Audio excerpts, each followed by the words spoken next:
কথায় আছে কারোর পৌষ মাস কারোর সর্বনাশ।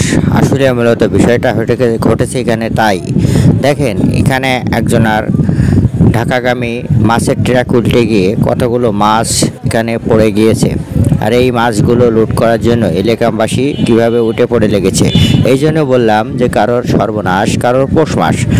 এই ধরনের অনাকাঙ্ক্ষিত ঘটনা ঘটলে অবশ্যই আপনারা তাদের প্রোটেকশন দেবেন, যাতে তাদের কোনো জিনিসগুলো নষ্ট নাই। যে পরিবহনে যে মালই থাকুক না কেন, সে আপনাদের এলাকায় যদি এই ধরনের দুর্ঘটনা ঘটে তাহলে অবশ্যই কিন্তু আপনাদের দায়িত্ব যে আপনারা এই ধরনের মালগুলো আপনারাই নিজেরাই চকি দিয়ে নিজ দায়িত্বে তার জিনিসগুলো বুঝ করে দেওয়ার।